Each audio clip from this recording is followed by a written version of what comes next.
हरे कृष्ण कृष्ण कृष्ण हरे हरे, हरे राम राम राम हरे हरे, हरे कृष्ण कृष्ण कृष्ण हरे हरे, हरे राम राम राम हरे हरे। ओम अज्ञानतिमिरान्धस्य ज्ञानाञ्जनशलाकया चक्षुरुन्मिलितं येन तस्मै श्री गुरवे नमः। श्री चैतन्य मनोभीष्टं स्थापितं येन भूतले स्वयं रूप कदा मह्यं ददाति स्वपदान्तिकम्। वन्देऽहं श्रीगुरो श्रीयुतापदकमलं श्रीगुरून् वैष्णवांश्च श्रीरूपं सागरजातं सहगण रघुनाथान्वितं तं सजीवं साद्वैतं सावधूतं परिजनसहितं कृष्ण चैतन्य देवं श्री राधा कृष्ण पादान् सहगण ललिता श्री विशाखान्वितांश्च। नमः ओम विष्णुपादाय कृष्ण पृष्ठाय भूतले श्रीमते भक्तिवेदांत स्वामी नीति नामिने। नमस्ते सारस्वते देवे गौरवाणी प्रचारिणे निर्विशेष शून्यवादी पाश्चात्य देश तारिणे। जय श्री कृष्ण चैतन्य प्रभु नित्यानंद श्री अद्वैत गदाधर श्रीवासादि गौर भक्त वृंद। हे कृष्ण करुणा सिंधु दीन बंधु जगतपते गोपेश गोपिका कांत राधा कांत नमोस्तुते। तप्त कांचन गौरांगी राधे वृंदावनेश्वरी वृषभानुसुते देवी प्रणमामि हरिप्रिये। जय श्री कृष्ण चैतन्य प्रभु नित्यानंद श्री अद्वैत गदाधर शिवासादि गौर भक्त वृंद। हरे कृष्ण कृष्ण कृष्ण हरे हरे, हरे राम राम राम हरे हरे। हरे कृष्ण हरे कृष्णा। भक्तिशास्त्री कोर्समध्ये आज सर्व भक्तांचं हार्दिक स्वागत आहे। आज आपण चर्चा करणार आहोत लेसन क्रमांक 54 म्हणजे भगवद्गीता अध्याय 13 श्लोक संख्या 27 ते 35। अध्याय 13 क्षेत्रज्ञ विभाग योग म्हणजे प्रकृती पुरुष आणि चेतने याबद्दल आपल्याला मार्गदर्शन करतो। तर आजचा जो टॉपिक आहे तर त्या टॉपिकचं नाव आहे ज्ञानचक्षुषः म्हणजे ज्ञानमय दृष्टी। क्लोज बुक एक्झाम तयारी प्रश्न क्रमांक या धड्यात नाहीयेत आणि पाठांतराचे श्लोक सुद्धा या धड्यात नाहीयेत। या धड्यात एक उपमा आहे 33व्या श्लोकामध्ये। तर ती उपमा मी तुम्हाला सांगतो।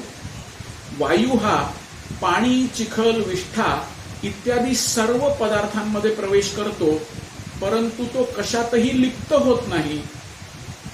त्याचप्रमाणे जीव जरी विविध प्रकारच्या शरीरांमध्ये स्थित असला तरी स्वतःच्या सूक्ष्म रूपामुळे त्या शरीरांपासून तो अलिप्तच राहतो। आता आपण सुरुवात करूया श्लोक संख्या 27 पासून। यावत् संजायते किंचित सत्वं स्थावर जंगमं क्षेत्र क्षेत्रज्ञ संयोगात तद्विद्धि भरतर्षभ। हे भरतर्षभ, चर आणि अचर असे तू जे काही अस्तित्वात पाहतोस ते क्षेत्र आणि क्षेत्रज्ञ यांच्या केवळ संयोगापासून निर्माण होते हे तू जाणलं पाहिजे। सर्व सृष्ट पदार्थ म्हणजे भौतिक प्रकृती आणि जीव यांचा संयोग आहे। परापदार्थ आणि प्रकृती यांचा संबंध नित्य आहे आणि यांचा संयोग भगवंतांमुळे होतो। म्हणून भगवंत हे परा आणि अपरा या दोन्ही प्रकृतीचे कंट्रोलर आहेत, नियंत्रक आहेत।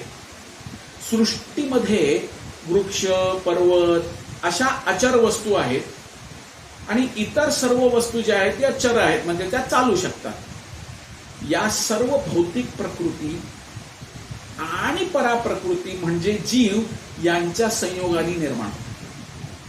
भौतिक प्रकृतीची निर्मिती ही भगवंतानीच केलेली आहे आणि पराप्रकृतीला अपराप्रकृतीमध्ये स्थित केलं जातं आणि या प्रकारे साऱ्या क्रिया केल्या जातात आणि सृष्ट पदार्थ व्यक्त होतात। हाच या 27व्या श्लोकाचा अर्थ आहे।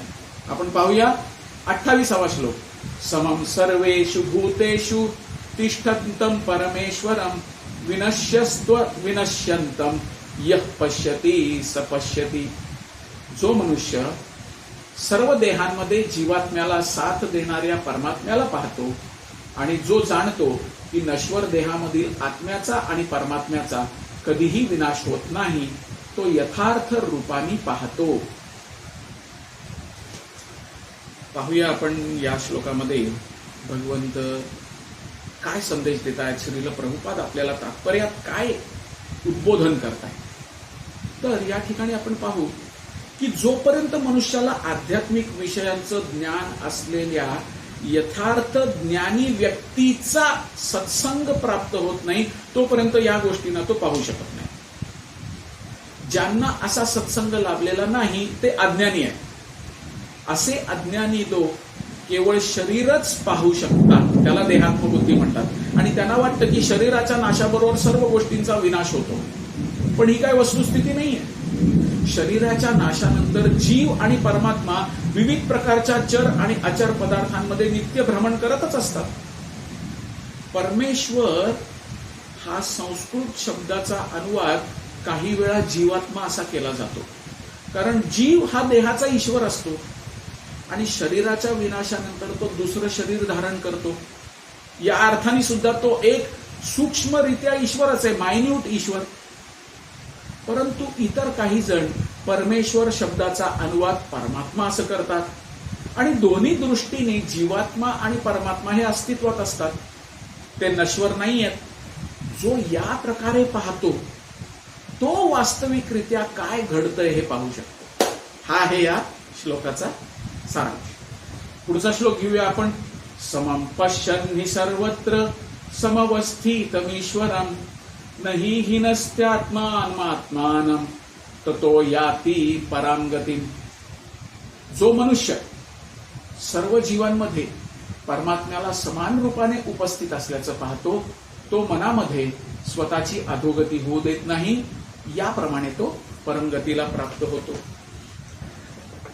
तर जीवात्म्याने भौतिक जीवनाचा स्वीकार केल्यामुळे त्याची स्थिती ही आध्यात्मिक स्थितीपेक्षा भिन्न झालेली.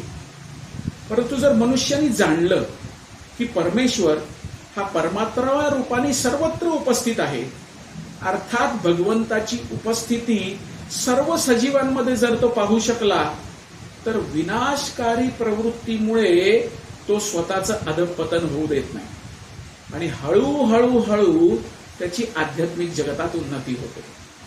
मन हे सामान्यतया इंद्रिय तृप्ती करण्याच्या अधीन झालेलं असतं, परंतु हेच मन जर परमात्म्यावर एकाग्र होतं तेव्हा आध्यात्मिक ज्ञानामध्ये मनुष्याची प्रगती होते. पाहूया पुढचा श्लोक 30. प्रकृत्यैव च कर्माणि क्रियमाणानि सर्वशः यः पश्यति तथात्मानं कर्तारं सः पश्यति. या ठिकाणी अकर्तारम हा शब्द संधिफोड असल्यामुळे कर्तारम असा वाचण्यात आलेला. जो मनुष्य पाहू शकतो की भौतिक प्रकृतीद्वारे निर्मित शरीरच सर्व कर्म करते आणि आत्मा हा अकर्ता आहे, तोच यथार्थ रूपाने जाणतो. तर वास्तविक तत्वदर्शी कोण आहे? तर परमात्म्याच्या मार्गदर्शनानुसार भौतिक प्रकृती शरीराची निर्मिती करते. मनुष्याच्या शरीर संबंधी जी काही कर्म घडतात ती त्याच्याद्वारे केली जात नाहीत. सुखासाठी किंवा दुःखासाठी जे काही मनुष्य करतो ते त्याला आपल्या शारीरिक रचनेमुळे करणं भाग पाडलं जातं. परंतु आत्मा या शारीरिक क्रियांच्या पलीकडे आहे.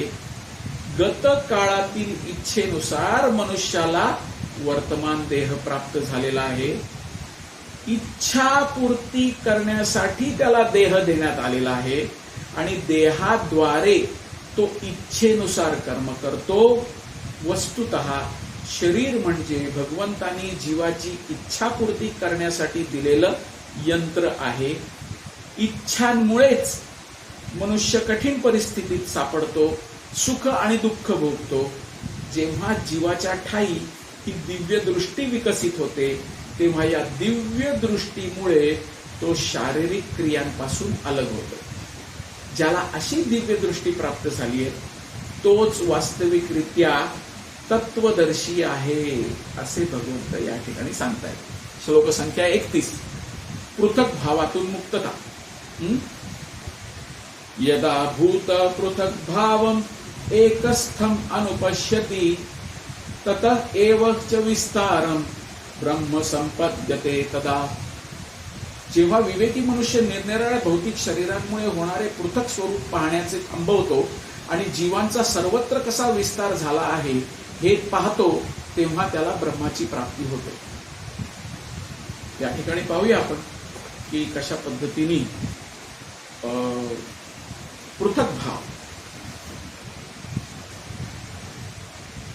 आत्म्याच्या विविध इच्छानुसार निरनिराळ्या शरीरांची निर्मिती होते आणि जीवात्म्याचा किंवा जीवाचा त्यांच्याशी काही संबंध नसतो, तेव्हा तो यथार्थ रूपाने पाहतो. देहात्मबुद्धीमुळे कोणी देवता, कोणी मनुष्य, कोणी कुत्रा, मांजर असे विविध शरीर असल्याचं आपल्याला आढळतं. परंतु ही दृष्टी ही वास्तविक दृष्टी नाहीये, तर ही भौतिक दृष्टी आहे. देहात्मबुद्धीमुळे आपल्याला हे प्राकृतिक विभिन्नता दिसायला सुरुवात होते. भौतिक शरीराच्या विनाशानंतर आत्मा हा एकच राहतो आणि भौतिक प्रकृतीच्या संपर्कामुळे जीवात्म्याला निरनिराळ्या प्रकारचे देह प्राप्त होतात. जेव्हा मनुष्य पाहू शकतो की अरे हे सगळे यामुळे होतंय, तेव्हा त्याला आध्यात्मिक दृष्टी प्राप्त होते. आणि याप्रमाणे मानव, प्राणी, लहान मोठा या पृथक वेगवेगळ्या भावातून मुक्त झाल्यावर मनुष्याची चेतना शुद्ध होते आणि आपल्या आध्यात्मिक स्वरूपात स्थित झाल्यावर तो कृष्ण भावनेचा विकास करू शकतो. आता आपण पाहूया पुढचा श्लोक 32. अनादित्वात् निर्गुणत्वात् परमात्मा अव्ययः शरीरस्थोऽपि कौन्तेय न करोति न लिप्यते. जे अनादित्वाच्या दृष्टीने युक्त आहेत ते पाहू शकतात की अव्ययी आत्मा हा दिव्य शाश्वत त्रिगुणातीत आहे. हे अर्जुना, भौतिक शरीराच्या संपर्कात असून देखील आत्मा काही करीतही नाही आणि कोणत्या गोष्टीमुळे लिप्तही होत नाही. कसं की भौतिक शरीराच्या जन्माबरोबरच जीवाचाही जन्म झाला असं वाटतं, परंतु वस्तुतः जीव हा शाश्वत अजन्म आहे आणि तो प्राकृत शरीरामध्ये स्थित असला तरी तो दिव्य आणि शाश्वत आहे, म्हणून त्याचा विनाश होऊ शकत नाही. स्वरूपतः तो आनंदमयी आहे. जीव स्वतःहून कोणत्या भौतिक कार्यामध्ये संलग्न होत नाही, म्हणून त्यांनी भौतिक देहाच्या संपर्कात असताना केलेली कर्म आत्म्याला लिप्त करू शकत नाही. आता आपण पाहू 33 श्लोक, आकाश आणि आत्मा.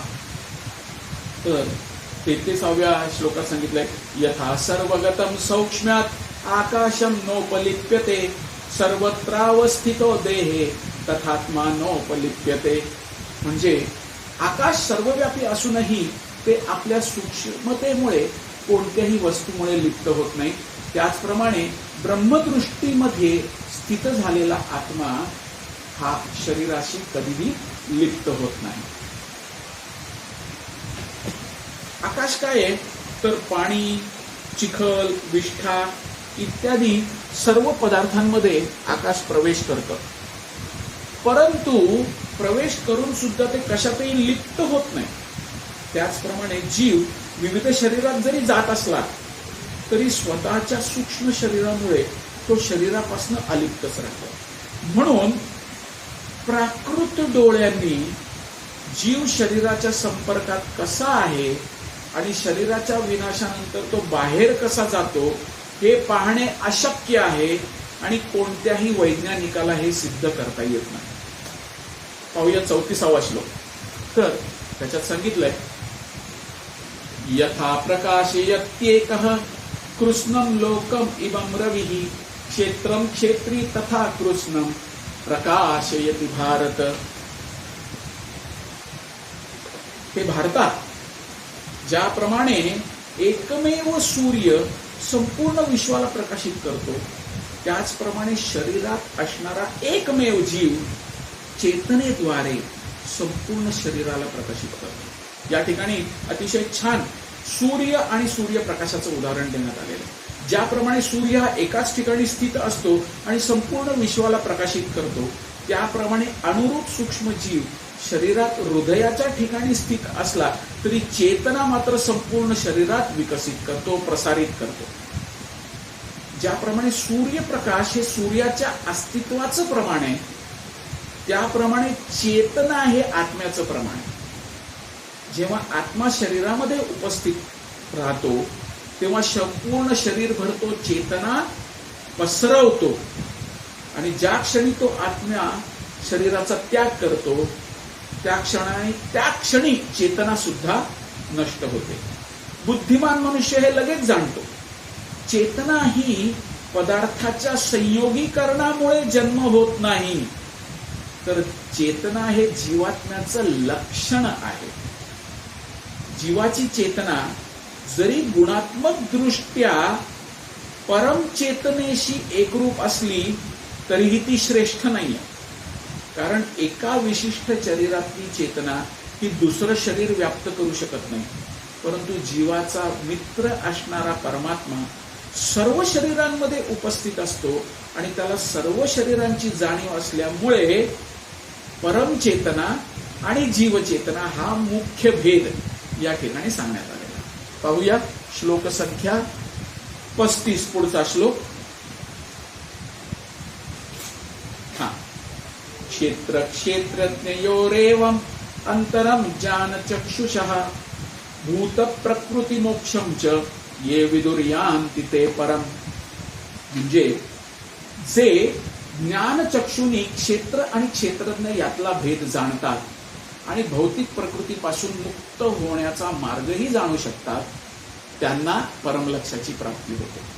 पाहूया आपण या ठिकाणी आपल्याला श्रील प्रभुपाद काय मार्गदर्शन करतात. तर या ठिकाणी संपूर्ण सारांश दिलेला आहे.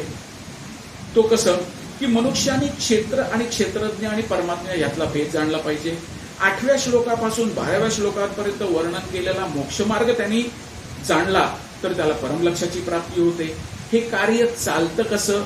श्रद्धावान मनुष्याला सर्वप्रथम परमेश्वरासंबंधी श्रवण करण्याकरता आणि त्यायोगे हळूहळू प्रबुद्ध होण्याकरता सत्संगाची आवश्यकता असते. मनुष्याने जर आध्यात्मिक गुरूचा स्वीकार केला तर तो जड आणि चेतन या तत्वातील भेद जाणू शकतो आणि आध्यात्मिक साक्षात्कारातील उत्तरोत्तर प्रगती हीच प्रथम पायरी बनते. आध्यात्मिक गुरु विविध उपदेशांद्वारे शिष्याला देहात्मबुद्धीतून मुक्त होण्यास शिकवतो. भगवद्गीतेत श्रीकृष्ण हे अर्जुनाला भौतिकतावादी संकल्पनापासून मुक्त होण्याचा उपदेश देत आहेत. चिंतन आणि अनुभूती म्हणजे देह हे जडतत्व आहे हे मनुष्याला समजू शकतं. 24 तत्वांसह असणाऱ्या देहाचं विश्लेषण करता येतं.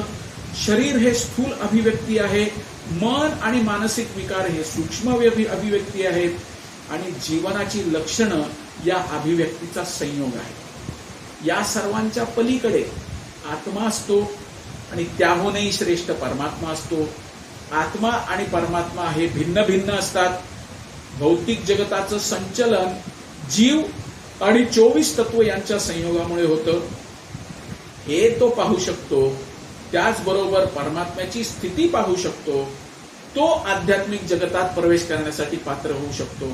या गोष्टीचं चिंतन आणि अनुभूती करण्यासाठी आहे आणि मनुष्याने आध्यात्मिक गुरूच्या साहाय्याने या अध्यायाचं ज्ञान संपूर्णपणे आत्मसात केलं पाहिजे. हाच या ठिकाणी संदेश आपल्याला दिलेला आहे. अशा पद्धतीने हा धडा जो आहे 54वा लेसन 54 संपन्न होतो आणि त्याचबरोबर संपूर्ण 13वा अध्यायही या ठिकाणी संपन्न होतो. Thank you very much. ग्रंथराज भगवद्गीता की जय. श्रील प्रभुपाद की जय. निताई गौर प्रेमानंदे. हरि हरि बोल. Thank you very much.